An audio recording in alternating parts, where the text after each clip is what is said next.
ठीक है।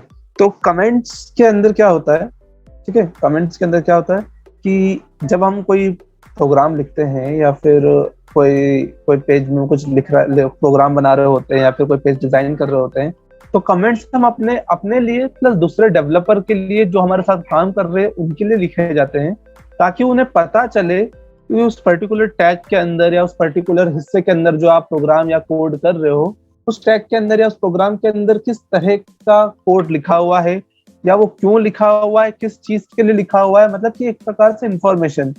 Remember to add more information here. तो जैसे कि इंफॉर्मेशन, जैसे कि क्या मैंने यहाँ पे कमेंट डाला है, ठीक है, और मैं यहाँ पे लिख दूंगा एक सेकंड, मैं यहाँ पे लिख देता हूँ कि this is an paragraph, P stand for paragraph, ठीक है। तो पी स्टैंड फॉर पैराग्राफ, तो यहाँ पर जो बस तो अगर मैं रन करूंगा, देखो यहाँ पर कोई फर्क नहीं पड़ेगा, कंपाइलर ने सिर्फ और सिर्फ ये रन किया, ठीक है, कंपाइलर ने इसे इग्नोर कर दिया। तो कंपाइलर की इग्नोरेंस को हम क्या बोलेंगे, एक प्रकार से कमेंट करना, ठीक है। कमेंट करना मतलब कंपाइलर उसे एक्सेप्ट ना करके दूसरी चीज एक्सेप्ट करेगा, दैट्स इट। और अगर आप कोई पूरा का पूरा कोड, पूरा का पूरा टैग कमेंट कर सकते हो, इस तरह से दिख रहा है ये। तो ये अगर इसको मैं कमेंट से हटा दूंगा, ठीक है, अगर मैंने यहाँ से कमेंट हटा दी और रन करूंगा, तो देखो यहाँ पे टेक्स्ट, मतलब सॉरी, पूरी पिक्चर का पिक्चर यहाँ पर शो हो रहा है। लेकिन अगर मैंने इसे कमेंट किया,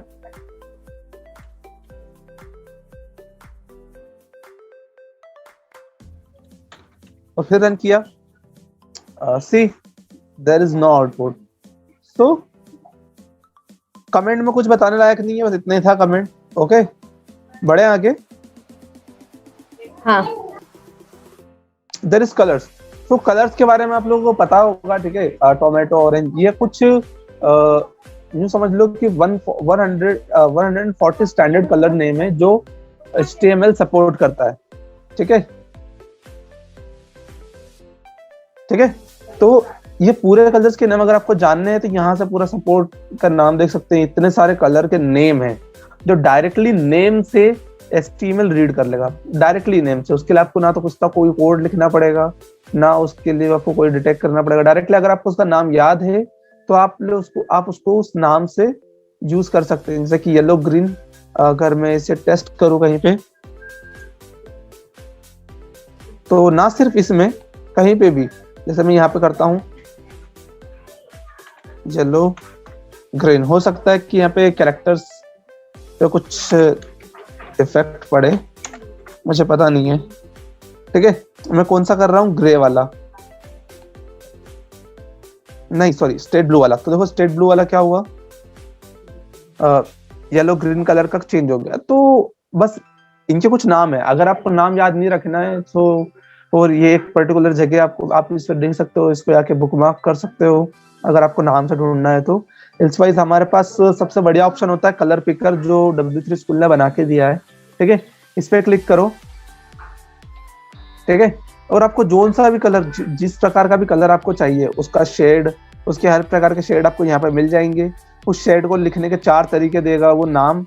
दूसरा, उसके बाद में आपको कोड मिल जाएगा, उसके बाद RGB कोड मिल जाएगा, उसके बाद HSL कोड मिल जाएगा। उसके अलावा भी ढेर सारे और अलग अलग शेड और उनके परसेंटेज मिल जाएंगे, ठीक है। तो बेटर है कि आप HTML कलर पिकर इस्तेमाल करें मोर देन दैट कि आप उसका नाम इस्तेमाल करें, ठीक है। तो आप चाहो तो यहाँ से, अगर आप गूगल क्रोम चला रहे हो तो जाइए, यहाँ पर इस कलर पिकर को ओपन कीजिए और यहाँ पर एक स्टार बना हुआ होगा, ठीक है। इस स्टार को दिख रहा है यहाँ पे स्टार, ये ठीक है। इस स्टार के ऊपर क्लिक कीजिए और यहाँ पर वो बोलेगा ऐड बुकमार्क और ऐड रीडिंग लिस्ट। तो ऐड बुकमार्क पे क्लिक कीजिए और सो HTML कलर पिकर वगैरह वगैरह पे क्लिक करके आप उसको ऐड कर सकते हैं। मतलब मुझे तो पता है तो मैं ऐड नहीं कर रहा हूँ, बट आप ऐसा कर सकते हैं ताकि आपके लिए ध्यान रहे। या फिर आपको अगर यही पूरे पेज में से कोई सा कलर पिक करना है, ठीक है, आपको पता करना है कि ये वाला कलर मुझे चाहिए, तो एक टूल होता है क्रोम एक्सटेंशन में, ठीक है, उसका नाम है कलर पिक आई ड्रॉपर। इस पे क्लिक करो, ठीक है, और कोई सा भी कलर, ठीक है, देखो जरा आपको नजर आ रहा होगा, मैं जहां होवर कर रहा हूँ उस जगह का कलर कोड और RGB कोड डाउन साइड दिखा रहा है, दिख रहा है सबको? हाँ। तो आप इसका इस्तेमाल भी कर सकते हैं, ठीक है। आप डायरेक्टली उस पर क्लिक कीजिए और आप वहां से कलर कॉपी कर सकते हो या फिर कोड कॉपी करके अपने HTML में भी इस्तेमाल कर सकते हो। तो आप सबकी अपनी अपनी इच्छा होती है। मैं इसका इस्तेमाल करता हूँ ज्यादातर, तो मैंने एक्सटेंशन इंस्टॉल कर रखा है। अगर आपको ये एक्सटेंशन इंस्टॉल करना है तो आप यहाँ पे सबसे नीचे इधर मेन्यू बटन पे क्लिक करना, सेटिंग्स होता है यहाँ पे, ठीक है। सेटिंग्स से नहीं भी जाना हो तो यहाँ से जाइए मोर टूल्स में, ठीक है। मोर टूल्स के अंदर जाने के बाद में एक्सटेंशन करके यहाँ पर एक ऑप्शन होगा, उस पर क्लिक करो, फाइंड करो कलर पिक और ये आपको मिल जाएगा, ठीक है। और इसको आप ऐड कर लो, ठीक है। यहाँ पे रिमूव है, इसकी जगह पे ऐड आएगा। अगर आपने ऐड नहीं कर रखा होगा तो इसको यहाँ से ऐड कर लो और आप इसका इस्तेमाल कर सकते हो। इतना समझ में आया?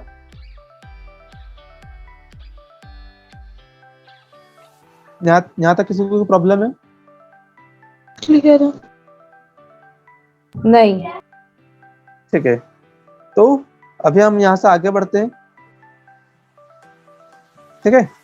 कलर्स के बारे में ज्यादा कुछ बताने की जरूरत नहीं है। बैकग्राउंड कलर में भी सेम कलर के नेम इस्तेमाल किए जा सकते हैं और टेक्स्ट कलर में भी सेम कलर का इस्तेमाल किया जा सकता है। तो not a big deal, just ध्यान रखना कि सिंटेक्स क्या होता है, ठीक है। बैकग्राउंड डैश कलर, तो बैकग्राउंड डैश कलर ही इस्तेमाल करना। दैट्स व्हाई मैंने आप लोगों को कहा था कि आप लोग पढ़ लेना ताकि आपको पता हो कि एक्चुअली में सिंटेक्स है क्या। That's it, okay. कुछ बताने की, हाँ, और बॉर्डर वगैरह में मतलब जितने भी जगह पे कलर्स इस्तेमाल हो रहे हैं, आप डायरेक्टली क्या कर सकते हो, उन कलर्स के 140 कलर्स के नेम इस्तेमाल कर सकते हो, कलर का कोड इस्तेमाल कर सकते हो, RGB कोड इस्तेमाल कर सकते हो, HSL कोड इस्तेमाल कर सकते हो, RGBA कोड इस्तेमाल कर सकते हो, HSLA कोड इस्तेमाल कर सकते हो, और एनी टाइप ऑफ कोड आप इस्तेमाल कर सकते हो किसी भी तरह के कलर का अगर इस्तेमाल हो रहा है पूरे HTML में। तो इज दैट क्लियर? किसी को कोई कंफ्यूजन है तो अभी बताएं। नहीं, क्लियर। ओके, तो अभी सिंटेक्स वगैरह तो पता है ना। बॉर्डर के अंदर ये 2 पिक्सल, अच्छा चलो ठीक है, मैं बता दूंगा, आएगा तो ठीक है। कलर की वैल्यू देखो, 2-3 प्रकार की होती है। RGB कोड जिसके अंदर 255 तक के कोड होते हैं, ये 255, यह भी 255 के इंटरनल अंतर्गत और ये भी 255 के अंतर्गत, ठीक है। उसके बाद में ये कोड होता है जो 6 या 8, ध्यान रखना ये 6 या 8 तक जाता है, ठीक है। मतलब डिजिट की बात कर रहा हूँ, 6 या 8 डिजिट तक जाता है, ठीक है। और ये भी सेम HSL, मतलब कि इसका फुल फॉर्म यहाँ पे दिया होगा, हैक्स वैल्यू, ठीक है। हैक्स वैल्यू में HSL वैल्यू होती है, ठीक है।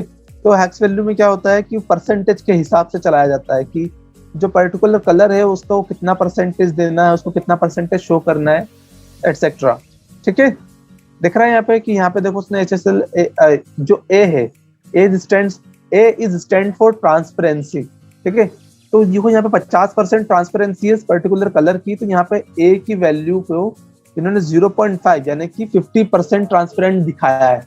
दिख रहा है इसको? तो बहुत हल्का कलर दिख रहा है, नजर आ रहा है?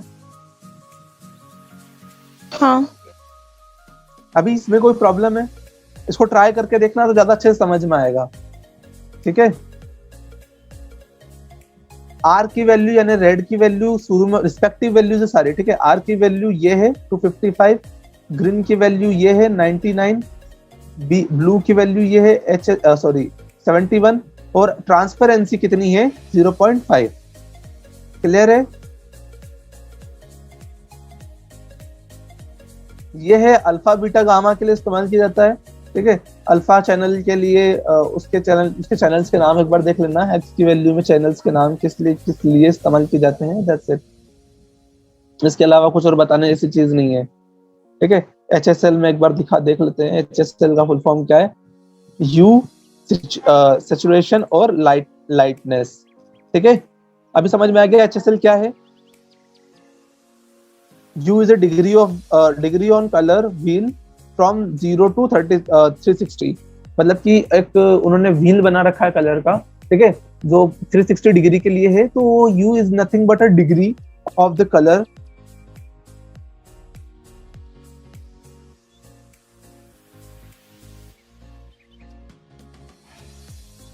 अरे यार भाभी, एक सेकंड ना, सेकंड।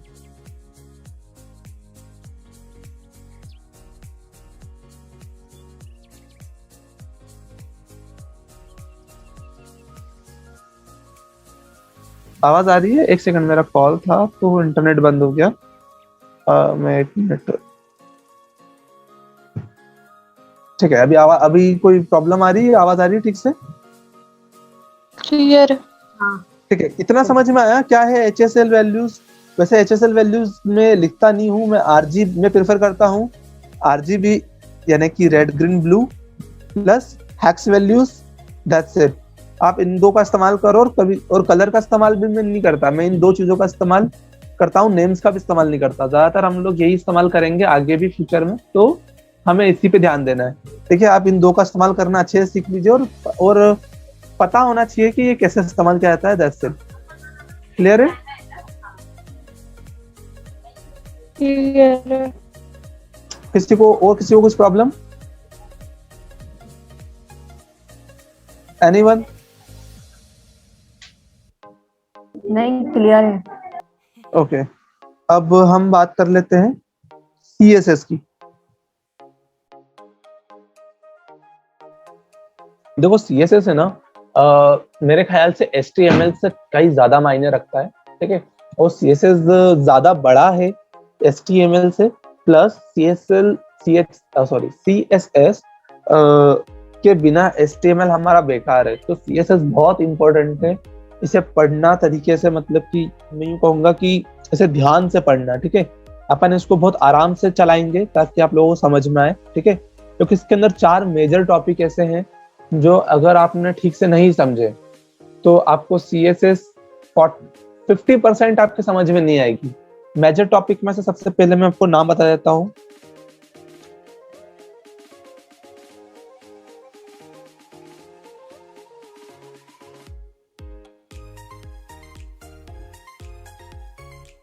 ठीक है, तो मेजर टॉपिक में सबसे पहला नाम है डिस्प्ले। ठीक है, नाम याद रखना, कुछ छूटना नहीं चाहिए। दूसरा है फ्लोट। तीसरा है एक हो गया डिस्प्ले, एक हो गया फ्लोट, और एक हो गया पोजीशन।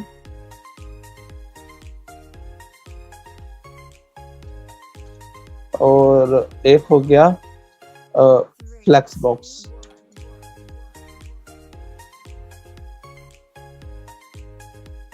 ठीक है,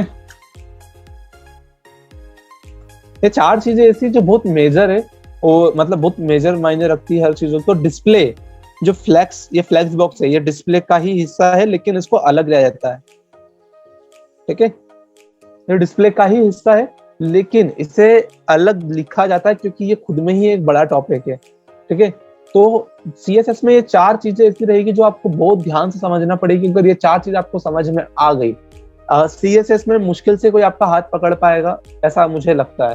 ये 4 चीज आपको संभल के चलना है इन चीजों में। ठीक है, तो आगे बात करते हैं।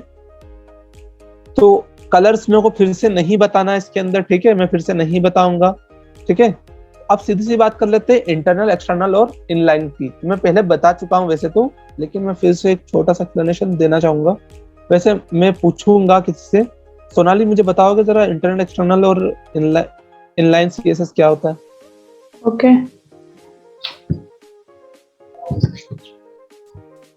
सोनाली? हाँ हाँ हाँ, कुछ नहीं आ रही है क्या? व्हाट इज CSS, मतलब कितने टाइप की हैं ये, जल्दी से अभी। 3 टाइप्स की, और किस तरह से? इंटरनल और एक्सटर्नल। एक्सटर्नल के अंदर क्या होता है? एक्सटर्नल में लिंक यूज करते हैं, उसको एक्सटर्नल बोलते हैं। लिंक यूज करते हैं? लिंक कहाँ यूज करते हैं? मतलब कुछ भी चीज को शो करने के लिए, मतलब या कलर देना हो या फिर कहाँ लिखूं मैं ये लिंक? मैंने पूछा लिंक कहाँ? बॉडी में। बॉडी के अंदर क्या लिखूं यहाँ पे?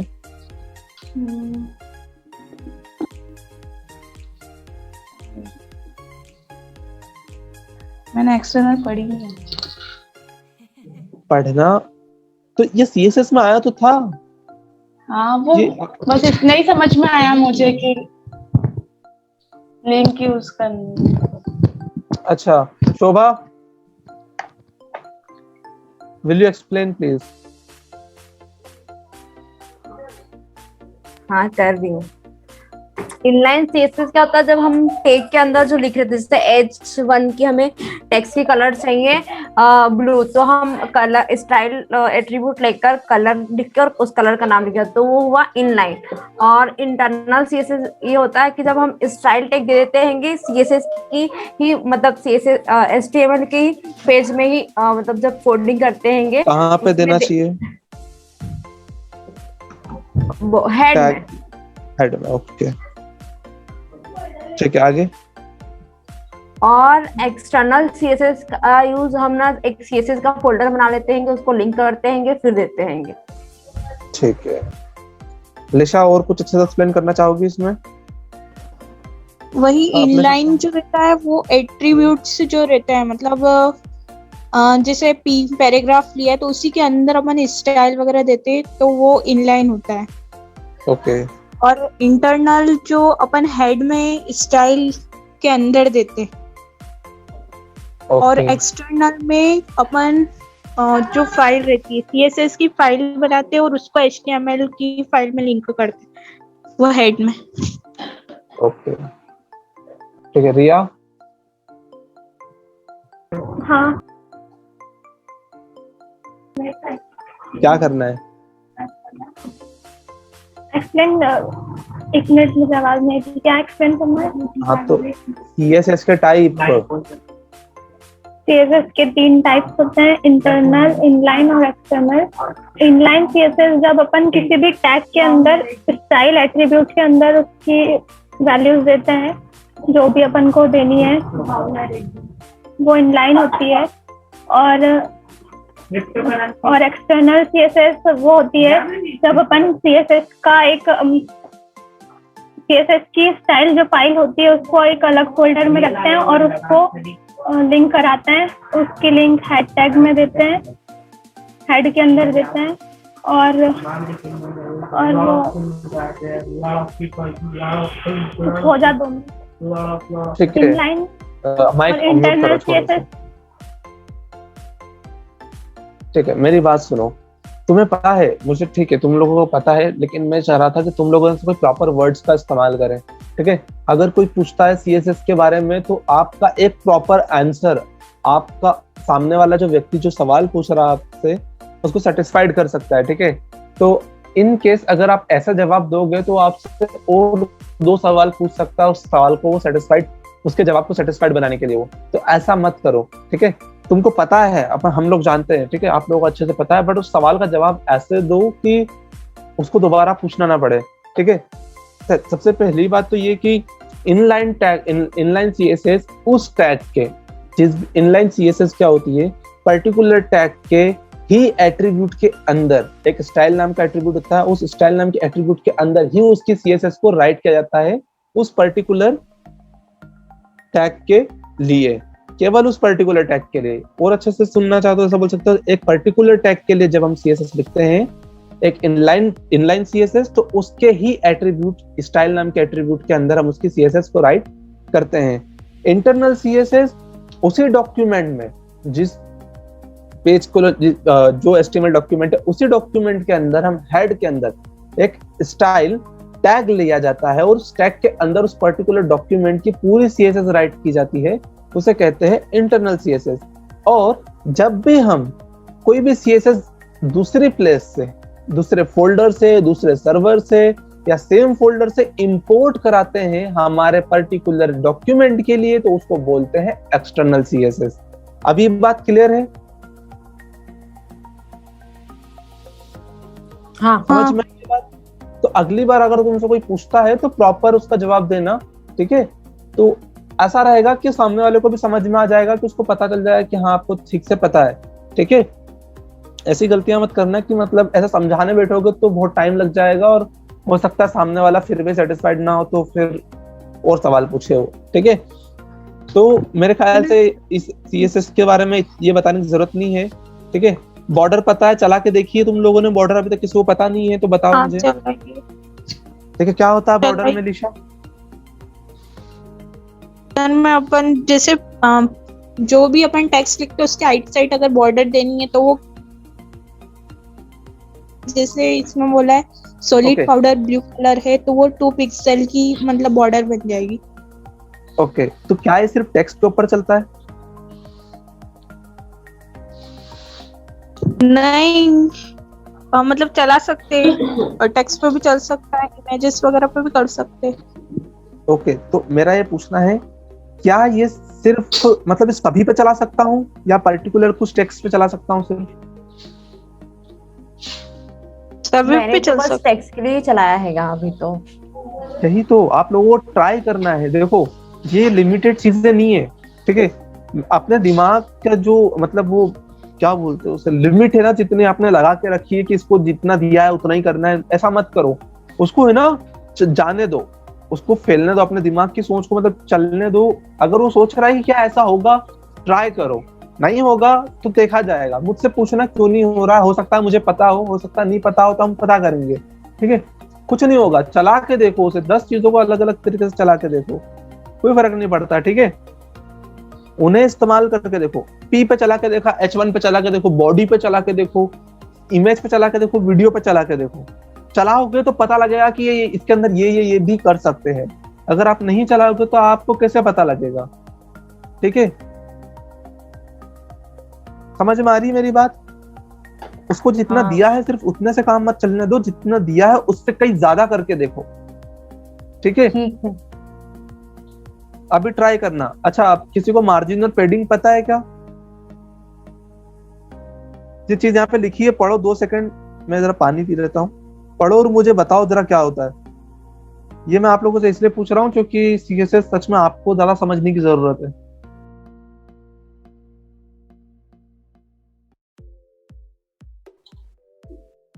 जल्दी से पढ़ लो, 2 लाइन लिखी, पैडिंग पे भी लिखा है और मार्जिन पे भी लिखा है, फटाफट पढ़ो इसे।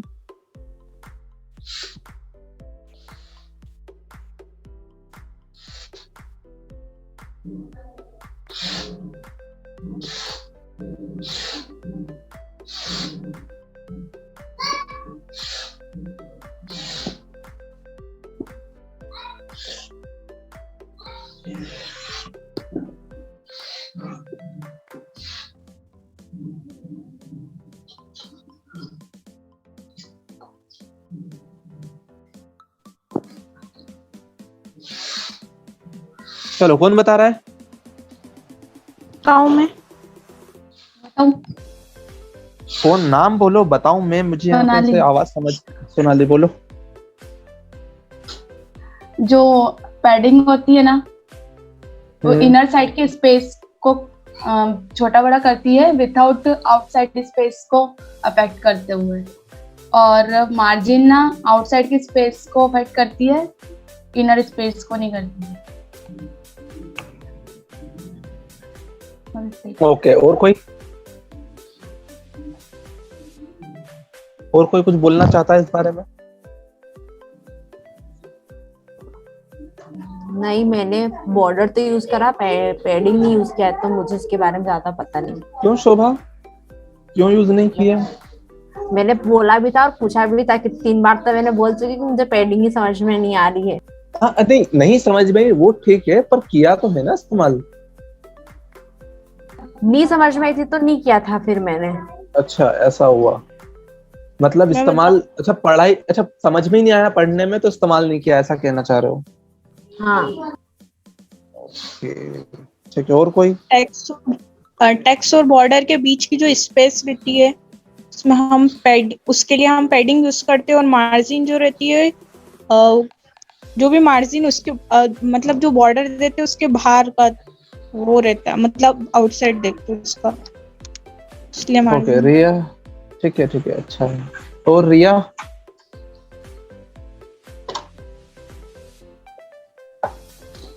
हाँ,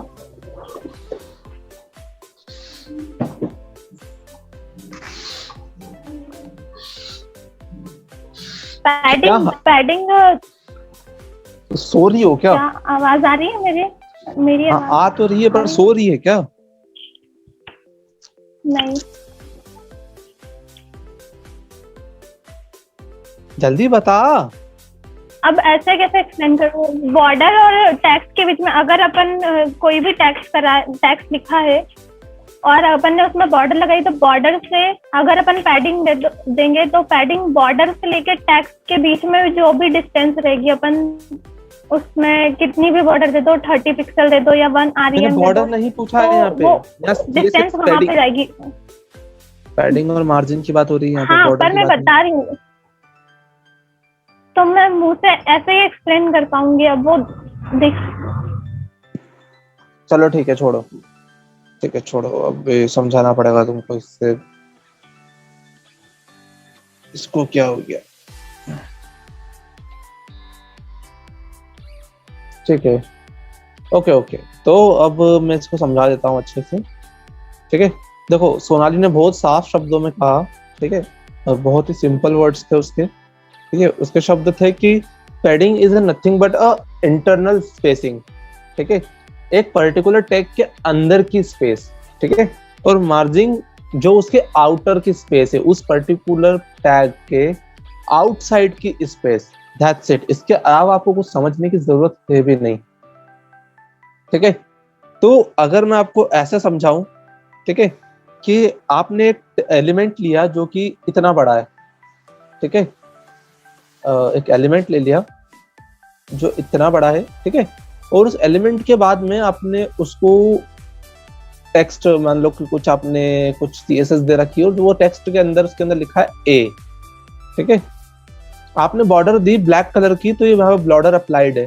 ठीक है, अब मैंने यहाँ पे दूसरा एक और टैग लिया। ठीक है, और मैंने यहाँ पर दूसरे टैग के अंदर मैंने सिर्फ एक बॉक्स बना के रखा हुआ है। ठीक है, तो मुझे एक बात बताओ कि अगर मैं पैडिंग दूंगा, ठीक है, अगर मैं इसको पैडिंग दूंगा, तो यहाँ सिर्फ इसके अंदर की, इस बॉर्डर के पर्टिकुलर एरिया के अंदर की स्पेस के ऊपर इफेक्ट करेगा। ठीक है, जो मैं अगर लिखूंगा पैडिंग, ठीक है, तो पैडिंग के अंदर हमेशा ध्यान रखना ये कुछ क्लॉकवाइज चलता है। ठीक है, ये चलता है लेफ्ट, सबसे पहले लेफ्ट से, सबसे पहले लिखा था left, top, bottom, right. Sorry, उल्टा कर दिया मैंने। ठीक है, लेफ्ट, टॉप, राइट और फिर बॉटम। ठीक है, ये कुछ ऐसे CSS लेता है। ठीक है, तो इसके अंदर इसने जो CSS ली है, अगर मैंने यहाँ पर इसको ऐसे CSS लिया कि पैडिंग 20 पिक्सल, तो ये सभी के लिए अप्लाई होगी। ठीक है, ये सभी के लिए अप्लाई होगा, नहीं कि सब दूर, यहाँ से भी 20 पिक्सल, यहाँ से भी 20 पिक्सल, यहाँ से भी 20 पिक्सल और यहाँ से भी 20 पिक्सल, वो अंदर की स्पेस देगा। ठीक है, मैं तुमको डायरेक्टली लाइव करके दिखाता हूँ। ठीक है, हमने यहाँ पर एक टेक्स्ट की जगह पे हम एक टेक्स्ट और एक इमेज दोनों ले लेते हैं। ठीक है, एक टेक्स्ट ले लेते हैं सबसे पहले। तो मैंने H5 ले लिया और उस H5 के अंदर मैंने लिखा, ओके मेरा नाम ही लिख लेता हूँ। ठीक है, और इसके अंदर मैं कुछ, मैं इस जगह पे CSS लिख लेता हूँ, इंटरनल CSS। तो H5, ठीक है, अभी मैं H5 को खाली छोड़ रहा हूँ और इसके नीचे इमेज ले लेता हूँ, इमेज, और इमेज के अंदर, ठीक है, तो ये हमारी इमेज है और इमेज के अंदर हम लोग CSS लिख लेते हैं। विड्थ इसकी होगी 500 पिक्सल और हाइट कितनी होगी 400 पिक्सल। ठीक है, लेट्स सी ये कितना काम कर रहा है। ठीक है,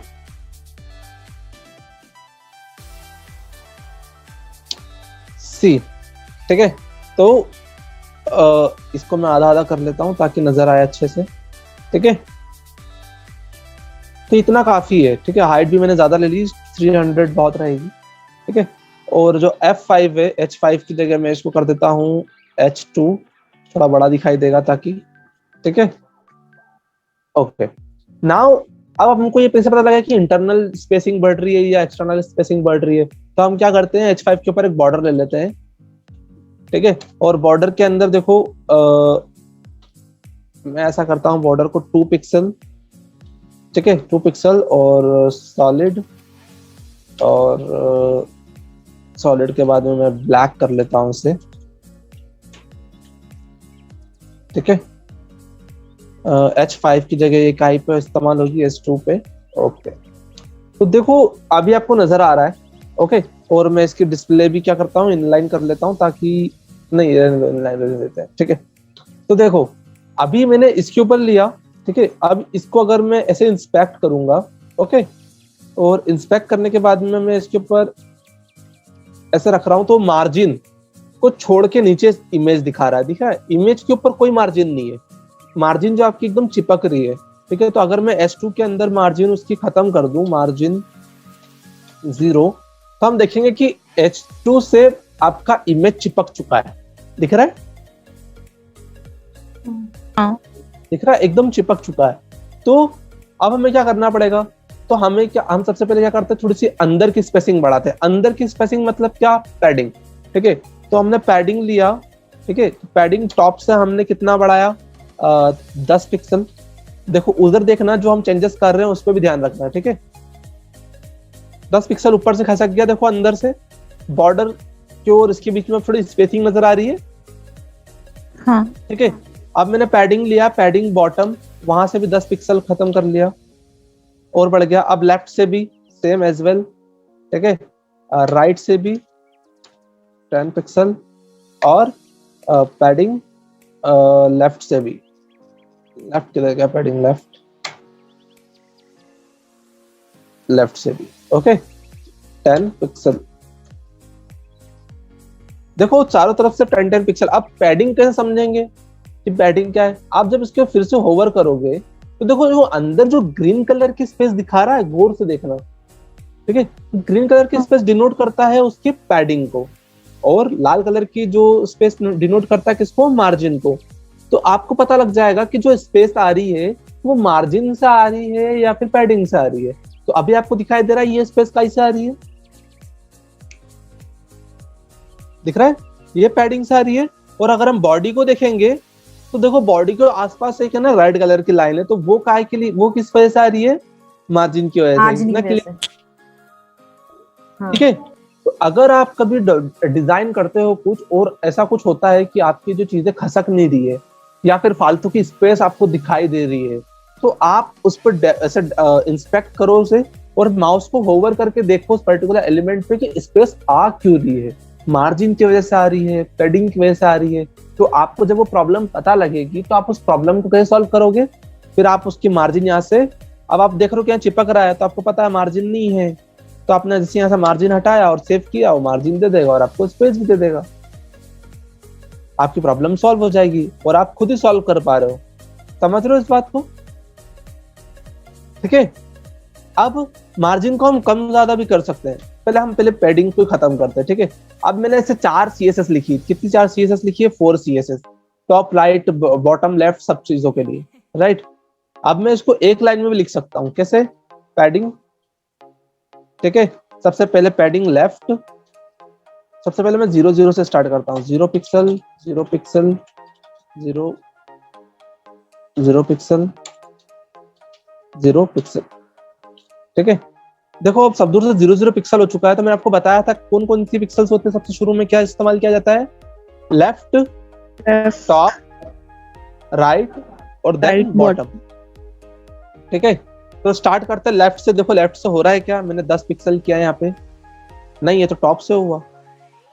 फिर ओके, तो ये टॉप से स्टार्ट होता है। ठीक है, मैं सोच ही रहा था कुछ ना कुछ गड़बड़ हो रही है मुझसे। ठीक है, टॉप से स्टार्ट होता है लेकिन वही चलेगा, वही वो क्लॉकवाइज। ठीक है, यानी टॉप से स्टार्ट होगा और कहाँ जाके खत्म होगा, ये लेफ्ट पे। समझ में आ रहा है? एज वेल एज उसमें मार्जिन में भी ये चीज होती है। ठीक है, मार्जिन भी सेम टू सेम आप यहाँ पे लिख सकते हो। मार्जिन के केस में भी मार्जिन, पैडिंग हटा दो और मार्जिन कर दो उसे। ठीक है, अब देखो मार्जिन अपर साइड से बढ़ गया, देखो लेफ्ट साइड से थोड़ी स्पेस बढ़ गई है, दिख रही है, जहां पे वो है वहां से स्पेस बढ़ के अलग हो गया है। ठीक है, और अपन बॉटम साइड से खत्म, टॉप और बॉटम से अगर खत्म कर देंगे और सेव करेंगे तो देखो इमेज ऊपर नीचे से चिपक जाएगी। अब ये तो बॉडी की खुद की कुछ CSS है जो उसे चिपकने नहीं दे रही है ऊपर, वरना वो क्या करता, चिपक जाती, चिपक जाता। ठीक है, हाँ, अभी मार्जिन और पैडिंग अभी क्लियर है? किसी के दिमाग में जरा सा भी डाउट हो तो पूछ सकता है अभी। नहीं, क्लियर है मुझे। क्लियर है। सोनाली नहीं क्लियर है। पक्का? क्योंकि देखो तुमको हाँ। प्रैक्टिस करके देखना पड़ेगी, ठीक है? और ये मतलब डाउट लेके मत बैठना, ठीक है? ज्यादा अच्छा रहेगा, ठीक है? मार्जिन में कंफ्यूजन है। मार्जिन में क्या कंफ्यूजन है? पूछो, हाँ डायरेक्ट पूछो, क्या कंफ्यूजन है? मार्जिन समझ मतलब मार्जिन ये जो ऑरेंज कलर की थोड़ी सी वो दिख रही थी लाइन, वो है। हाँ वही है, ठीक है। तो ठीक है? और इस चीज को समझना है तो इसको क्या करना, इसको बड़ा करना, ठीक है? और इस हिस्से को ऊपर उठाना, ठीक है? ये नीचे वाला जो हिस्सा होता है ना, जहाँ CSS लिखी होती है, हाँ और सबसे नीचे आना, यहाँ पे देखो लिखा हुआ, देखा मार्जिन ऑरेंज कलर का दिखाई दे रहा है या मार्जिन लिखा हुआ है? हाँ बॉर्डर कैसा कलर का दिखाई दे रहा है? हल्का सा येलो टाइप। और पैडिंग कैसा दिखाई दे रहा है? ग्रीन, ठीक है? तो जब भी आप किसी भी चीज के ऊपर लेकर जाओगे, ठीक है, फॉर एग्जांपल अगर मैं बॉडी के ऊपर लेके गया इसको, ठीक है, बॉडी इधर से लाता हूं मैं, ठीक है? तो देखो यहाँ पे दिखाई दे रहा है, इस बॉक्स के अंदर देखो कि मार्जिन 10-10 पिक्सल दे रखी है, लेफ्ट राइट से दिख रखा है। हाँ 2-2 की बॉर्डर ले रखी है और पैडिंग बिल्कुल भी नहीं लेके रखी हुई है, दिख रहा है यहाँ पे? हाँ तो ऐसे भी Yes. आप देख सकते हो कि मार्जिन कितनी ले रखी है और पैडिंग कितनी ले रखी है। अब मैं ऐसा सेम टू सेम अपने S2 के ऊपर ले आके दिखाता हूँ। देखो इसके अंदर भी वो 10-10 पिक्सल हमने ले रखा है, दिख रहा है? 10-10 पिक्सल हमने लिया था, ठीक है? लेफ्ट और राइट में दिख रहा है। और ऊपर हाँ। नीचे से डैश डैश लगा हुआ है, टॉप और बॉटम में डैश डैश लगा हुआ है, क्योंकि हमने ऊपर और नीचे मार्जिन क्या कर रखी है? 0 कर रखी है। हाँ। और पैडिंग कितनी ले रखी है हमने? 2 पिक्सल हमने नहीं ली है, ठीक है? पैडिंग ली नहीं रखी है। बॉर्डर उसने खुद ने 2 पिक्सल ले रखी है, नहीं हमने दी है, सॉरी, सॉलिड 2 पिक्सल हमने बॉर्डर ली है, दिख रही है हाँ राइट साइड? तो आप ऐसे भी देख सकते हो। दैट्स वाई क्रोम हमको बहुत काम का है, हम डेवलपर्स के लिए, डिजाइनर के लिए वो हमको काफी मदद करता है ऐसी चीजों को जानकारी देने के लिए, ठीक है? समझ में आया?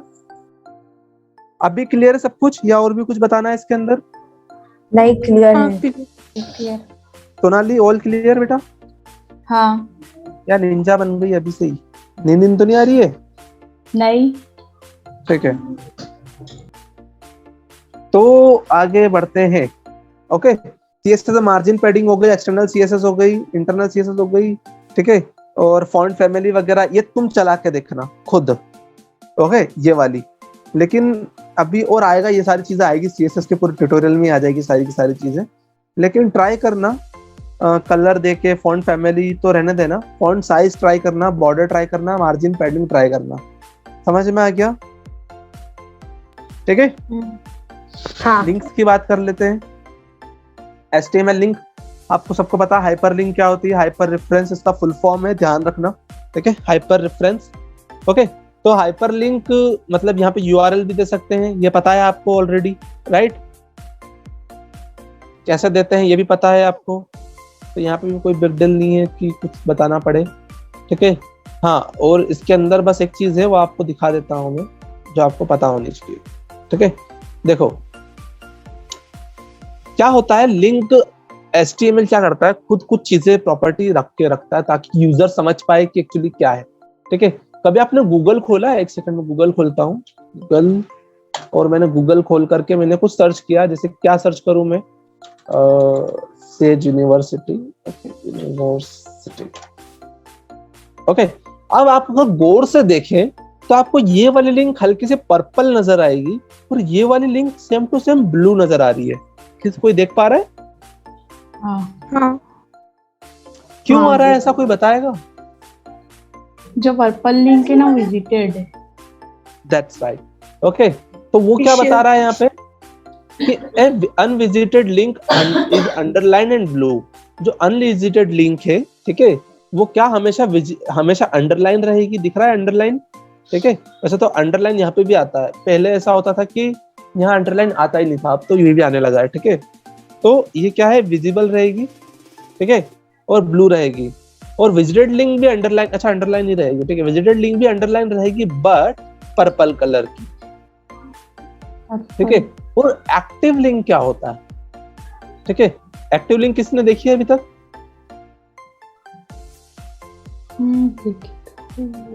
ठीक है, एक्टिव लिंक कभी कभी क्या होता है, रियल टाइम में वर्क करने वाली कुछ लिंक होती है, ठीक है, जब हम उसे खोलते हैं या फिर रिटर्न में बहुत ज्यादा वो एक्टिव रहता है तो वो रेड हो जाती है।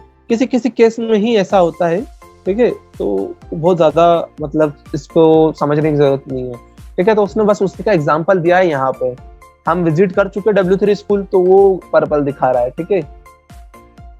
तो इन चीजों का ध्यान रखना। ओके, हाइपरलिंक्स टारगेट एट्रीब्यूट मैंने आपको बताया था। सेल डैश टारगेट नाम के एट्रीब्यूट के अंदर हमने ब्लैंक लिखा था, याद है? याद है? हाँ। न्यू तो टैब वो वही बता रहा है, ठीक है। हाँ, ठीक है। तो सेल्फ के अंदर मतलब कि the document in the same window tab it was clicked. By default कोई भी लिंक ऑटोमेटिकली डैश सेल्फ वाले मोड में ही रहता है, ठीक है। टारगेट जो करता है डैश सेल्फ ही रहता है बाय डिफॉल्ट, ठीक है। लेकिन आप ऐसा करना चाहो तो ऐसा कर भी सकते हो, बाकी इसका कोई फायदा नहीं होगा, ठीक है। ब्लैंक क्या करता है? Open the document in a new window और टैब, नए डॉक्यूमेंट मतलब न्यू विंडो में खुल के देता है या टैब में। Parent, open the document in a parent frame. Frame अभी जब आगे आएगा हमें फ्रेम, तो मैं आपको बताऊंगा फ्रेम क्या होता है। फ्रेम एक्चुअली मैं छोटा सा बताता हूँ। फ्रेम एक्चुअली कुछ नहीं होता है, एक डॉक्यूमेंट, एक वेब डॉक्यूमेंट के अंदर दूसरा वेब डॉक्यूमेंट होना आई फ्रेम कहलाता है, फ्रेम कहलाता है, ठीक है। हम एक डॉक्यूमेंट के अंदर दूसरा डॉक्यूमेंट खोल लेते हैं, ठीक है। तो अगर आपने यहाँ पे डैश पेरेंट इस्तेमाल किया उस फ्रेम के अंदर, तो वो जो है लिंक क्या होगी, वो उसके पेरेंट फ्रेम में यानी कि मेन फ्रेम में जाके खुल जाएगा। समझ में आया? एक बार रिपीट। मैं अभी फ्रेम आएगा आगे, अभी आगे ही फ्रेम आएगा, तो मैं आपको एक बार और उस समय बता दूंगा, ठीक है। और टॉप क्या होता है? Open the document full body of the window. क्या होता है, जैसे टॉप लगाया आपने तो क्या होता है, वो कुछ ऐसे खुल जाएगा इस तरह से, ठीक है। सेम फोल्डर में हो सकता है, सेम में खुले या अलग में खुले, लेकिन वो कैसा होगा, ऊपर जो आपका जो सिस्टम होगा वो सब कुछ हट जाएगा और आपके जो टैब दिखना बंद हो जाएंगे। जैसे हमने अभी पोर्टल खोला था हमारा, याद है, एग्जाम के लिए, ठीक है। तो जैसे हम उसके ऊपर क्लिक करते हैं तो वो ऐसा फुल स्क्रीन में हो जाता था। किसी ने लैपटॉप पे जब जिसने इसने एग्जाम दी होगी उसे पता होगा, ठीक है। वो ऐसा इसलिए हो जाता था क्योंकि वो लिंक के ऊपर कौन सा टारगेट सेट था, डैश टॉप, ठीक है, ये वाला। अभी समझ में आ रहा है?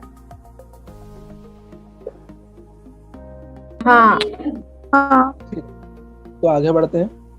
उसने इसके एग्जाम्पल दिए हैं कुछ, ठीक है। अब रिलेटिव टारगेट और एब्सोल्यूट टारगेट, नहीं, हाँ, एब्सोल्यूट और रिलेटिव, ठीक है। तो एब्सोल्यूट और रिलेटिव मैं आपको नहीं बताऊंगा, ठीक है, क्योंकि ये CSS में बताना ज्यादा बेहतर समझूंगा मैं। ओके, वैसे मैं आपको बस एग्जांपल दिखा सकता हूँ, ठीक है। देखो, एब्सोल्यूट URL और रिलेटिव URL में क्या होता है। देखो, ये एक्टिव दिख रहा है, ये रेड जो हो रही थी वो एक्टिव है, मतलब कि उस पर काम चल रहा था, ठीक है। किसी ने देखा उसे गौर से, फिर से देखना है इसे, ठीक है। वो रेड हुआ था हल्का सा, ठीक है, मतलब क्या है कि उस पर काम चल रहा है, वो एक्टिव है। ओके, तो इसने देखो ये पेज खोल दिया है उसके उसी पर्टिकुलर फ्रेम में। देखो ये एग्जांपल है, ठीक है, ये फ्रेम है। ये क्या है, जो आप यहाँ पे आउटपुट देख रहे हो, ये क्या है, एक फ्रेम है। एक वेब पेज के अंदर दूसरा वेब पेज चल रहा है जो आप यहाँ पे राइट कर रहे हो। समझ रहे हो इस बात को? जो आप यहाँ पे लिख रहे हो वो एक वेब पेज लिख रहे हो, और वो वेब पेज कहाँ दिखाई दे रहा है हमको, एक और वेब पेज के अंदर, ठीक है। समझ में आई ये बात? हाँ। ठीक है, तो ये क्या है, इस फ्रेम के अंदर उस चीज का खुलना, ठीक है, और उसके पेरेंट फ्रेम में खुलना, ठीक है। मैं यहाँ पे दिखाता हूँ पेरेंट फ्रेम में खुलना क्या होता है। टारगेट डैश पेरेंट की स्पेलिंग में कौन सा पेरेंट है, पेरेंट्स वाला पेरेंट है या फिर, अच्छा, पेरेंट वाला पेरेंट है, ठीक है, पेरेंट। ओके। तो अब मैं इसे रन करता हूँ, ठीक है।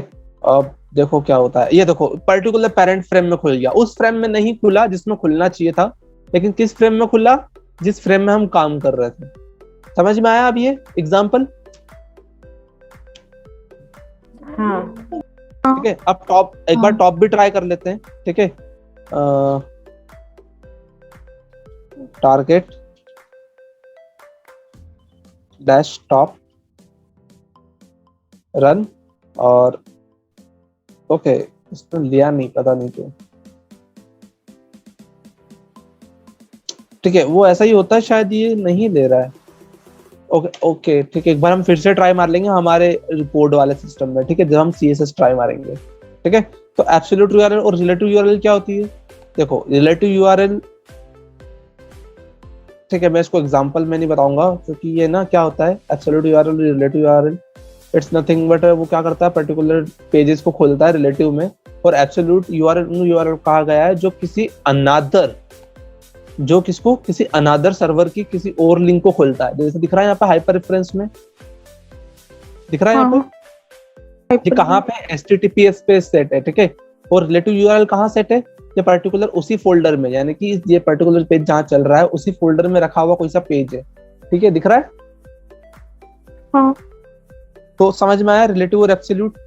यूआरएल में क्या होता है, ये एब्सोल्यूट और रिलेटिव फिर से आएगा CSS में, लेकिन वो कहाँ होगा, पोजीशन के अंदर। यहाँ पे हम सेट करते हैं पोजीशन एब्सोल्यूट और पोजीशन रिलेटिव, तो वो तब आएगा जब मैं एक बार और बता दूंगा। ठीक है, बोथ थिंग्स आर डिफरेंट। ठीक है, तो absolute URL is nothing but that URL जो कि दूसरे सर्वर पे है या फिर किसी इंटरनेट पर है। ठीक है, और relative URL are those URL जो हमारे खुद के फोल्डर में प्रेजेंट है। अभी क्लियर है? All clear? यहाँ पे कुछ पूछना है किसी को? नहीं, क्लियर है ये पार्ट। ओके, तो ये इमेज पहले भी एज अ बताया था ना एक बटन। बार आपने कि एब्सोल्यूट और रिलेटिव। नहीं अभी बताऊंगा मैं, किसी ने सवाल पूछा था मुझसे ये रिलेटिव और एब्सोल्यूट वाला, तो मैंने कहा था CSS में बताऊंगा। अच्छा, ठीक है, अब इमेज एज अ बटन। ठीक है, अब एक बटन को इमेज की तरह कैसे इस्तेमाल कर सकते हैं हम लोग। ठीक है, तो देखो क्या होता है, अभी इसके ऊपर देखो, मैं इसके ऊपर हाथ जो माउस ले जा रहा हूँ, तो वो एक बटन की तरह एक डिनोट कर रहा है। वो पॉइंटर कैसा बन रहा है, एक हैंड पॉइंटर बन रहा है। ठीक है, तो मैं उसके ऊपर क्लिक करूंगा तो एक साइट खुल गई। ये कैसे हुआ? ठीक है, देखो मैं बताता हूँ। सबसे पहले क्या करना होता है इसके लिए, हम एंकर टैग, ये हमारा बटन होता है। ठीक है, मैं इसमें दिखाता हूँ यार, इसमें ज्यादा अच्छे से रहेगा। ठीक है, हमारे पास इमेज भी है। ठीक है, तो मैं इसे कट कर लेता हूँ।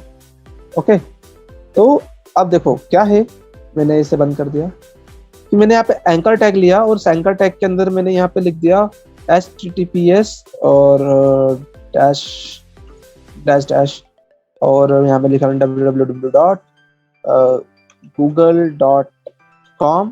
ओके, और छोड़ दिया, और मैंने यहाँ पे लिख दिया गूगल। ठीक है, तो हमको दिख रहा है कि गूगल एक बटन है, और हम इस पर क्लिक करेंगे तो गूगल खुल जाएगा, राइट? ऐसा ही होगा। लेकिन अगर हमको इसकी जगह पे इमेज लेना हो तो हम उस गूगल को हटाएंगे। ठीक है, और इस एंकर टैग के अंदर इमेज टैग को नेस्टेड कर देंगे।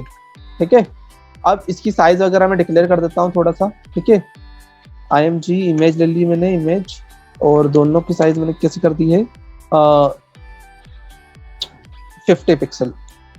ठीक है, विड्थ कितनी कर दी मैंने इसकी, 50 पिक्सल। ओके, तो अब देखो मैं इसके ऊपर क्लिक कर पा रहा हूं, दिख रहा है? दिख रहा है? अब मैं इस पर क्लिक करूं, और जैसे मैंने क्लिक किया, देखो गूगल फिर से खुल गया। ठीक है, क्लियर है? अभी इमेज को हम कैसे बना सकते हैं एक बटन। ठीक है, एंकर टैग के अंदर आप कुछ भी ले लो, कोई फर्क नहीं पड़ता। आप इमेज ले लो, या एंकर टैग के अंदर पूरा का पूरा आप ये H2 जो लिखा हुआ है, ये पूरा का पूरा H2 ले लो। ठीक है, वो बटन ही हो जाएगा, ये पूरा बटन हो गया। दिख रहा है? यहां तक भी क्लिक कर सकता हूं मैं। ठीक है, क्लिक किया और ये गूगल खुल गया। क्लियर है इतना? ओके, आगे बढ़े। अब देखो लिंक बटन टू ईमेल। ठीक है, देखो क्या होता है, हम कभी कभी क्या करते हैं, हम लोग हमने कुछ अनाप शनाप लिखा है, या फिर हमारे इसमें कुछ लिखा हुआ है। ठीक है, या फिर मैं आपको एग्जांपल देता हूँ कोविड ट्रैकर का। ओके, एक बार ये खुल जाए, मेरे ख्याल से नहीं खुलेगा। ठीक है, मुझे पता था नहीं खुलेगा, क्योंकि मैं आइडिया से चला रहा हूँ, तो वो कभी कभी ऐसी प्रॉब्लम करता है आइडिया में। ठीक है, सबसे नीचे आप यहाँ पे देख पा रहे होंगे, कहाँ पे रिपोर्ट अ प्रॉब्लम। ओके, यहाँ रिपोर्ट अ प्रॉब्लम करके एक बटन है। ठीक है, और जैसे ही मैंने रिपोर्ट अ प्रॉब्लम बटन पे क्लिक किया, नहीं ईमेल नहीं, ठीक है, मैं आपको ऐसे ही बता देता हूँ। वो काम नहीं कर रहा है वो जब तक मैं इंटरनेट चेंज नहीं करूंगा। तो ठीक है, मान लो कि मैंने यहाँ पे एक पैराग्राफ लिया है, ठीक है, और पैराग्राफ में अंदर कुछ लिखा हुआ है और मैंने यहाँ पे एक बटन लिया फिर नीचे और कहा कि ईमेल अस, ठीक है, और मैंने उसे सेव कर दिया। ठीक है, तो यहाँ पे मेरे क्लिक करने पे कोई फर्क नहीं पड़ रहा है। ठीक है, लेकिन हम क्या कर सकते हैं, इसको यहाँ पे करेंगे हम e mail MAIL mail to, ठीक है, और कॉलन लगा के यहाँ पे लिखेंगे rejaisal@gmail.com और मैंने अपना ईमेल एड्रेस यहाँ पे डाल दिया और सेव करा। अब जैसे ही मैं इस पर क्लिक करूंगा तो ईमेल का पूरा खुल जाएगा और पर्टिकुलर जगह पे जहाँ पे उसके अंदर हमने लिखा था उस पर्टिकुलर व्यक्ति को ईमेल होने लगेगा। ठीक है, अब पर्टिकुलर में सब्जेक्ट डाल के इसको डायरेक्ट ईमेल कर सकता हूँ बिना उस व्यक्ति का ईमेल एड्रेस लिखे। क्यों? क्योंकि हमने यहाँ पर उसको क्या लिख रखा हुआ है, मेल टू उस पर्टिकुलर व्यक्ति का ईमेल एड्रेस। दिख रहा है सबको? हाँ। सेम टू सेम हम इसको कॉल पे भी कर सकते हैं। ठीक है, मैं इसको कर सकता हूँ यहाँ पे contact now. Okay, contact now किया मैंने और इसको मैंने यहाँ पे किया कॉल, सॉरी नंबर देना पड़ेगा यहाँ पे, शायद कॉल नहीं होता है वहाँ पे, एक सेकंड में दिखा देता हूँ।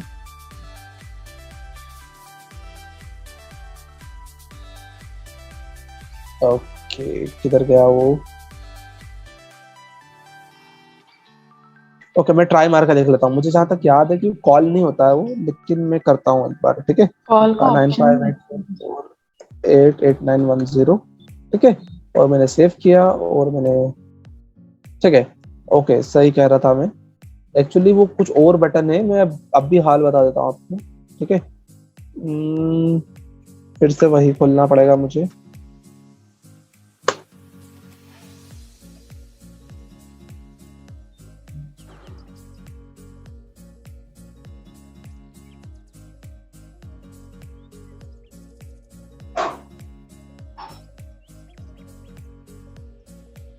ओके, टाइम ले रहा है पता नहीं क्यों। ठीक है, वो जब तक वो ओपन हो रहा है, ठीक है, हम दूसरी चीज देख लेते हैं। उसके अलावा हम पर्टिकुलर कहाँ गया, ये स्माइली हो गया था, ईमेल हो गया था। ठीक है, हाँ, एक JS के थ्रू भी हम ये कर सकते हैं, पर JS में पढ़ूंगा मैं, आपको JS में बताऊंगा, यहाँ नहीं बताऊंगा। ठीक है, वो पहले ही बोल रहा है कि JS पढ़ना पड़ेगा, तो अभी मैं इसको नहीं बताऊंगा। ठीक है, लिंक टाइटल, ठीक है, मतलब आप उस पर्टिकुलर लिंक का टाइटल दे सकते हो। अब ये मत पूछना टाइटल क्यों इस्तेमाल कर सकते हो, कौन बताएगा टाइटल क्यों इस्तेमाल करते हैं?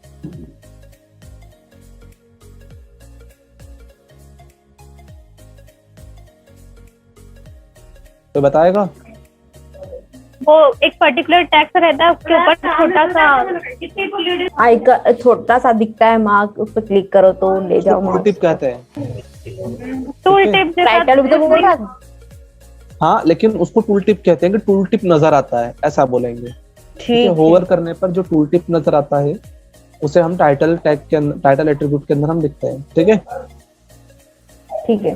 तो और मोर एंड एब्सोल्यूट, मतलब इसको हम ऐसे भी लिख सकते हैं, और तरीके बताया उसने, बस ऐसे भी लिख सकते हैं। ओके, और डायरेक्टली उस पेज के, मतलब कि देखो, अगर वो किसी और फोल्डर में है तो उसको ऐसे लिखना है, अगर वो सेम फोल्डर में है तो उसको आप बिना किसी स्लैश के लिखना है। ओके, और हाइपर रेफरेंस है तो हाइपर रेफरेंस में लिखना है, बस। ओके, इसको पता नहीं बीमारी लगी है आज। ठीक है, तो लिंक कलर आपको पता ही है कि वो 3 प्रकार के लिंक कलर देते हैं, तो बताने ऐसा कुछ भी नहीं है। HTML क्रिएट बुकमार्क वगैरह कैसे क्रिएट किया जाता है। ठीक है, ये भी मैं CSS में बताऊं क्या?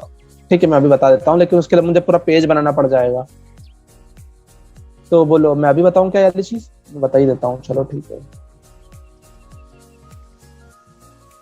ओके, इसको मुझे पेज बनाना पड़ेगा। ठीक है, BR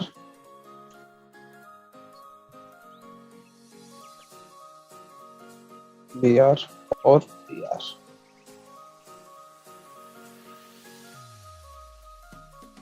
ठीक है, अब देखते हैं हमारा पेज कैसा दिखाई दे रहा है। ठीक है, पेज दिखाई दे रहा है। ओके, बन गया बड़ा पेज। तो देखो, अब मैं क्या करूंगा, ठीक है, इस पर्टिकुलर टैग के बाद में यहाँ पर मैंने एक और एक H1 ले लिया, ठीक है। H1 के बाद में मैंने यहाँ पे लिख दिया कि रे लिख दिया यहाँ पे, ठीक है। और उसके बाद में यहाँ पर एक H, बस इतना काफी है, इतना समझाने के लिए। समझ जाना, ऐसा आप दूसरे में भी कर सकते हैं। हमने इसकी आईडी दे दी, और मैंने आईडी दे दी G5, ओके, ठीक है। G5 मैंने आईडी दी है, और ये जो टेक्स्ट है ये वाला, ठीक है, ये मैंने ऊपर ले लिया है, ठीक है, सबसे ऊपर, ठीक है। तो मैंने यहाँ पर क्या किया, यहाँ पे मैं हाइपर रेफरेंस में क्या करूंगा, उस पर्टिकुलर पेज का एड्रेस दूंगा, पर्टिकुलर पेज या पर्टिकुलर एलिमेंट का। तो मैंने यहाँ पे हैशटैग लगाया और G5 उसकी आईडी दे दी, ओके। और यहाँ पे कहा कि यहाँ पे इसके अंदर लिख दिया मैंने मीट द ऑथर, ठीक है, मीट द ऑथर, ठीक है। अब देखो जैसे ही मैं इस पे क्लिक करूंगा, सी यहाँ पर रे दिखाई दे रहा है, ये बहुत नीचे था, ये स्क्रॉल देखो यहाँ पर, फिर से देखना अगर जिसने नहीं देखा हो, ठीक है। मैं इसे फिर से ऊपर ले जाता हूँ, ठीक है। और जैसे मैं मीट द ऑथर पे क्लिक करता हूँ, वो कहाँ लेके जाता है मुझे, जहाँ ऑथर का नाम लिखा हुआ है। दिख रहा है सबको? हाँ।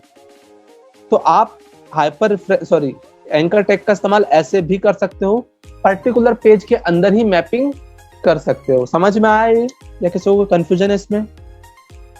आ गया समझ। ओके, जरा मैं इसकी मल्टीपल कर दूं, ठीक है। तो मैं आपको बता रहा था हेल्पलाइन नंबर के अंदर कैसे लिखा हुआ है। ओके ओके ओके, याद आ गया मुझे। तो अब हम बात कर रहे थे कॉन्टेक्ट्स की, ठीक है। तो कॉन्टेक्ट के अंदर क्या करना है कि अगर हमको किसी को फोन लगवाना है, ठीक है, तो हम क्या करेंगे, यहाँ पर हमने इसको एक मिनट में इसको ठीक है, कॉन्टेक्ट नाउ लिखा हुआ है, राइट। तो मैंने यहाँ पे क्या करा, कॉल की जगह क्या लिखूंगा, टेल, सिर्फ और सिर्फ टेल, ओके। अब टेल कॉलन, जैसे ही मैंने इसमें टेल कॉलन लगाया और मैं यहाँ पे लिखा हुआ आ रहा है कॉन्टेक्ट नाउ, तो देखो यहाँ पर एक ओपन एप्लीकेशन के लिए पूछ रहा है वो कि यहाँ पे क्या हम कोई सा एप्लीकेशन ओपन कर सकते हैं। अगर यही चीज कहाँ होती, हमारे उस वाले पेज पे जहां पर ये कॉमन है, कहाँ गया वो, ये रहा, ठीक है, यहाँ पर। ओके, क्यों नहीं चल रहा है, शायद वो एक जगह चल रहा है तो दूसरी जगह चलने नहीं दे रहा हो, ठीक है। लेकिन अगर वो वहां पे चल रहा होता तो वो क्या करता, डायरेक्टली कॉल के लिए सजेस्ट करता मुझे सीधे मेरे फोन पे, क्योंकि मेरा फोन और मेरा जो ब्राउजर के अंदर लिया हुआ है ब्राउजर है, ठीक है, उसकी जो आईडी है, मैंने आपको लॉगिन करवाया था सेम। तो अगर same ID, same login browser और आपका ये मतलब ब्राउजर की आईडी सेम होगी, तो डायरेक्टली आपको प्रमोट कर देगा कि आपके फोन से फोन लगाना है या नहीं लगाना है। समझ में आया ये? किसी को प्रॉब्लम है?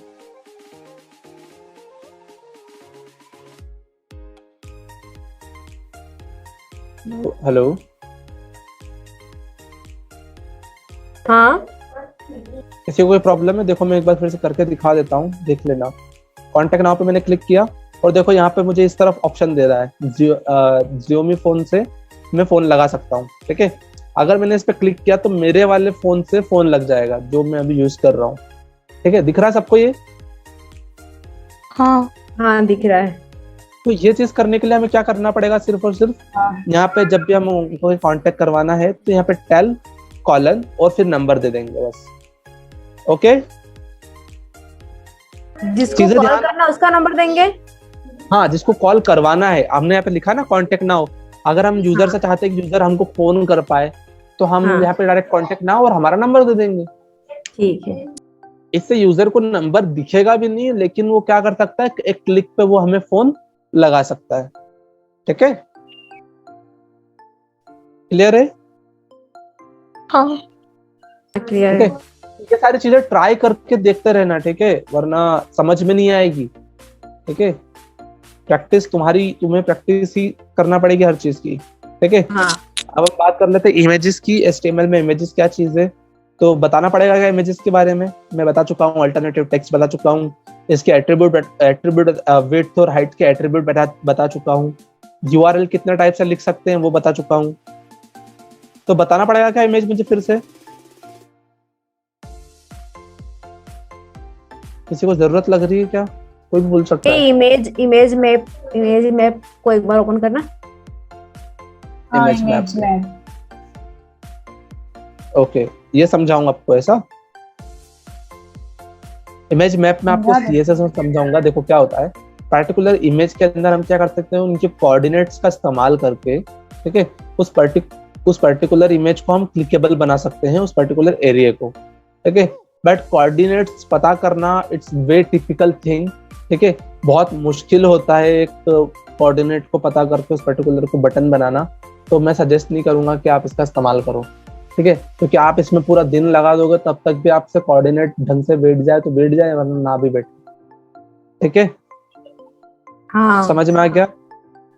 हाँ बैकग्राउंड इमेज आपको पता है, हाँ ठीक है। पता है किस को नहीं पता है, और कुछ किससे इस्तेमाल नहीं हुई या समझ में नहीं आई है, वो बताए मुझे।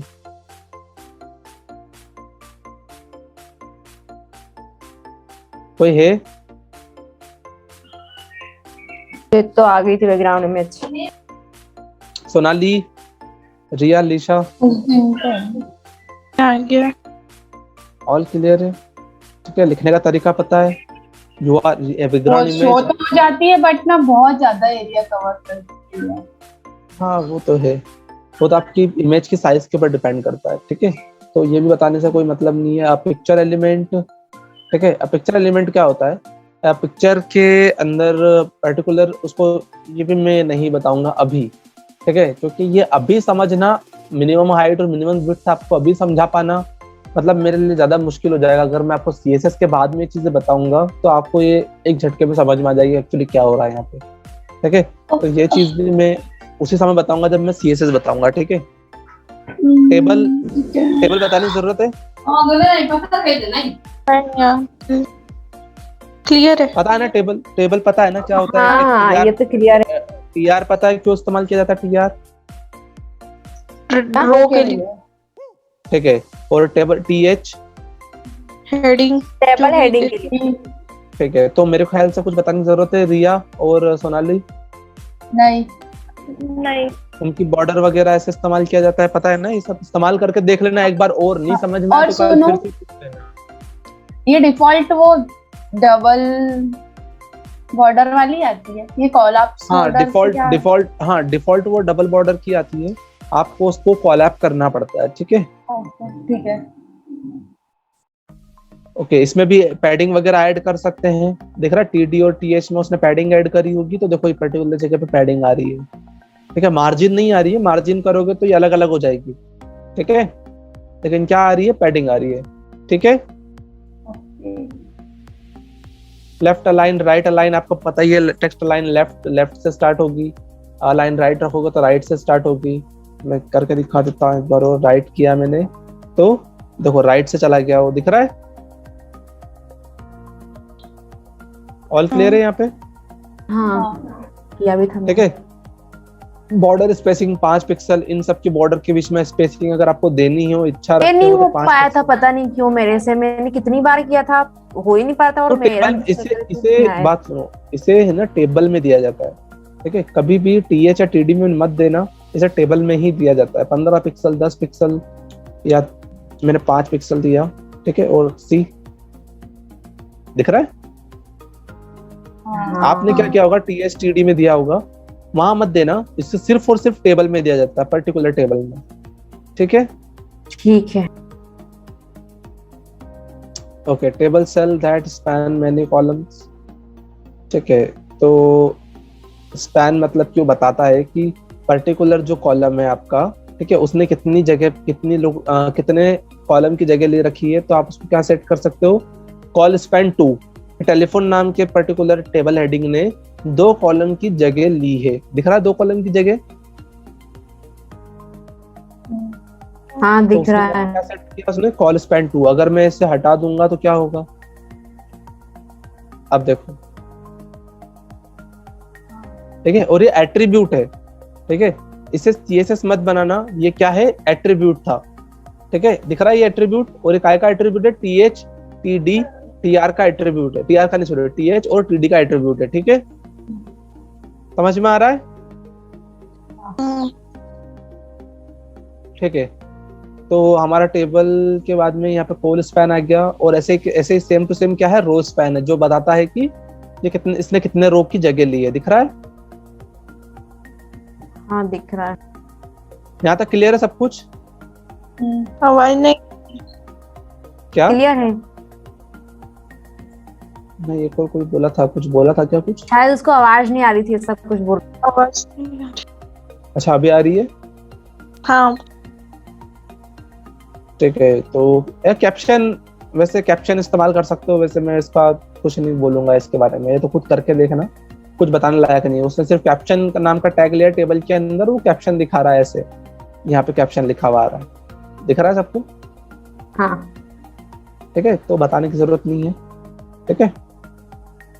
Special style for one table, particular उसने जगह स्टाइल करा है उसे। ठीक है, कैसे करा है ये तो CSS में ही जाएगा, मैं और अच्छे से बता दूंगा बेहतर तरीके से।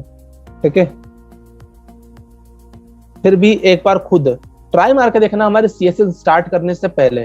ठीक है, खुद ट्राई मारोगे और उलझोगे तो जब मैं सॉल्यूशन बताऊंगा तो ज्यादा बेहतर तरीके से समझ में आएगा। ठीक है, ठीक है। लिस्ट बताने की जरूरत मुझे नहीं लगता पड़ेगी। OL UL LI LI इतने प्रकार की होती है, पता है ना? किसी को कुछ पूछना है क्या UL LI में? UL होता है, हर किसी का टैग UL होता है, OL होता है, उसके अंदर लिस्ट का LI से डिनोट किया जाता है। एक होता है DL, ठीक है, DT और DD, ठीक है, डिस्क्रिप्शन लिस्ट और डिस्क्रिप्शन लिस्ट वगैरह वगैरह। ठीक है, और एग्जांपल समझना हो तो यहाँ पर डायरेक्टली क्लिक करके समझ लेना, समझ में आ जाएगा। मुझे नहीं लगता कोई बहुत ज्यादा मुश्किल चीज है ये। ठीक है, अब बचा हमारा ब्लॉक और इनलाइन ब्लॉक एलिमेंट, इसको मुझे थोड़ा समझाना पड़ेगा मुझे ठीक से। ठीक है, तो मैं चाहता हूं कि कल आप यहाँ तक पढ़ें, ठीक है, और ये एलिमेंट पढ़ें जो ब्लॉक कौन से होते हैं और इनलाइन कौन से होते हैं। यहाँ पे दिया हुआ उन्होंने पूरा का पूरा लिस्ट दिया हुआ है ब्लॉक एलिमेंट और इनलाइन ब्लॉक एलिमेंट्स का, तो यहाँ तक पढ़ लेंगे आप? हाँ पढ़ लेंगे। ठीक है, हाँ तो कल हम लोग क्या करेंगे, ठीक है, कल का जो हमारे पास डे रहेगा उसके अंदर हम शायद इसे खत्म ही कर देंगे। ठीक है, HTML हमारा खत्म हो जाएगा कल के डे में, और हम CSS स्टार्ट कर लेंगे। अगर हमारी एक मीटिंग में अगर ये खत्म हो गया, दूसरी मीटिंग में हम CSS स्टार्ट करेंगे। ठीक है, तो इतना पढ़ना, और CSS में अगर थोड़ा बहुत हाथ चला सकते हो तो चलाना। ठीक है, मीडिया भी देखता हूँ, अगर कवर कर सका तो कर लूंगा। ठीक है, ओके ओके। ठीक है। यहाँ तक सब ठीक ठाक चल रहा है, कोई प्रॉब्लम तो नहीं है? नहीं। प्रैक्टिस करना मत भूलना, और जो तुम खुद से ट्राई कर सकते हो करना, मतलब ऐसा नहीं कि उसने जो दिया है सिर्फ वही करके देखा, और देखो करके कि कहाँ कहाँ इस्तेमाल कर सकते हो और वगैरह वगैरह, तो तुम्हारा दिमाग क्या चलेगा उसके अंदर कि हाँ इन फ्यूचर अगर आपको ऐसा कुछ प्रॉब्लम आई तो आपको पता होगा कि यार हाँ वैसे कर सकते हैं। समझ में आया? ठीक है, हाँ तो कल CSS के साथ साथ जब हम CSS सब शुरू करेंगे तो मैं आपको मॉकअप बता दूंगा कि मॉकअप कैसा होता है। ठीक है, ठीक है। हाँ ठीक है। तो चलो ठीक है, फिर हम इसे यहीं एंड करते हैं, और कल हम इसे खत्म करेंगे HTML वाले हिस्से को। तो CSS पे थोड़ा हाथ चलाते रहना, और जो बताया है उससे ट्राई मारते रहना। ठीक है, ओके ओके ठीक है, फिर जा सकते हो। Okay bye. टाटा।